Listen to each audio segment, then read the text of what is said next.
welcome to Sports News. The league management company has commended the efforts of the home-based Super Eagles following their second-place finish at the just-concluded WAFU Cup of Nations. Despite losing to Ghana in Sunday's final, the LMC chairman, Shehu Diko, is impressed with the character and quality shown by the players, describing their campaign as a win-win for the Nigerian Professional Football League. Diko wants the players to build on the lessons learned from the competition ahead of the 2018 African Nations Championship.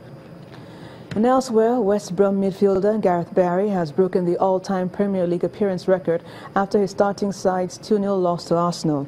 Barry took to the pitch for the 633rd time in the league just over a week after he equaled the previous record of 632 set by Ryan Giggs. The 36-year-old started his career at Aston Villa, making a total of 441 appearances and scoring 41 goals. He also played for Everton and Manchester City during his remarkable career. Meanwhile, Loris Karius will start in goal for Liverpool against Shakhtar Donetsk in Moscow in the Champions League tomorrow. Karius started Liverpool's opening match of the group stage against Sevilla earlier this month. The 24-year-old hopes to use these outings in Europe to prove to Manchester manager Jurgen Klopp that he can become Liverpool's first-choice goalkeeper in the Premier League.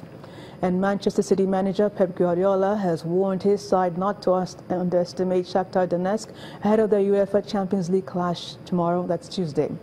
City's thrashed Feyenoord 4-0 in their opening group game 2 weeks ago, but Guardiola is expecting a sterner test against Shakhtar and the Etihad. The citizens will once again be without captain Vincent Kompany, who is sidelined with a calf injury, and Neil K. Gundogan, who is out with a knee problem. And that's it on Sports News for tonight. I'm Barong Tony Ranta and Ijoma will be back with the wrap. Thanks a lot, Barong. The White House has rejected the assertion by North Korea's Foreign Minister Ri Yong-ho that President Trump has declared war on his country. Mr. Ri said North Korea also had the right to shoot down U.S. bombers, even if the warplanes were not in North Korea's airspace.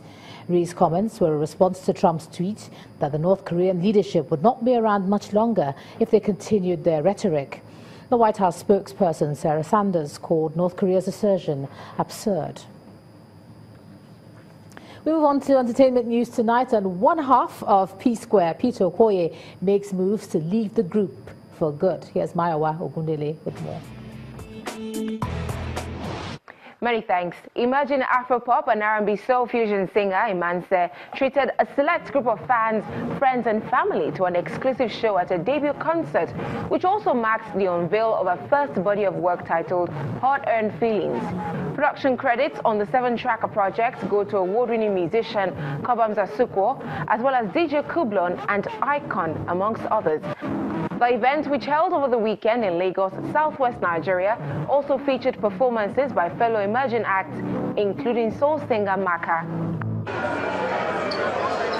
On the movie scene, it was a star-studded affair at the premiere of Mentally, director James Abinibi's first feature-length movie. The cast and crew of the experimental slapstick comedy were joined by ace comedian Ali Baba, Nollywood filmmakers Tokwe Alake, Sheyi Asaf and Femi Adisa, as well as singer Dejini. Mentally, which stars Tony Abraham, Adekunle Gold, Rotimi Salami, also marks actor Kunle Idowu's second lead role in the movie. Fans of Nigeria's leading music duo P.4 back in panic mode as they fear the superstars may not recover from family troubles which have resurfaced and are threatening to tear them apart, this time for good. The internet is awash with a letter written by one half of the team, Peter Okoye, to famed lawyer Festus Keyamo, demanding a termination of his agreement with twin brother Paul and their elder brother cum manager Jude due to differences which he claims has led to bodily harm and threat to life. Entertainment News confirmed the authenticity of the letter from Keyamo himself. That's it from me. Let's get back to the rest of the news. Thanks a lot, Mayowa. And the main news again. President Muhammadu Buhari today returned to Nigeria after attending the 72nd session of the United Nations General Assembly in New York. Also today, gunmen killed 3 policemen and abducted the chief executive officer of the Ogba Zoo and Nature Park in Benin City, the Edo State capital.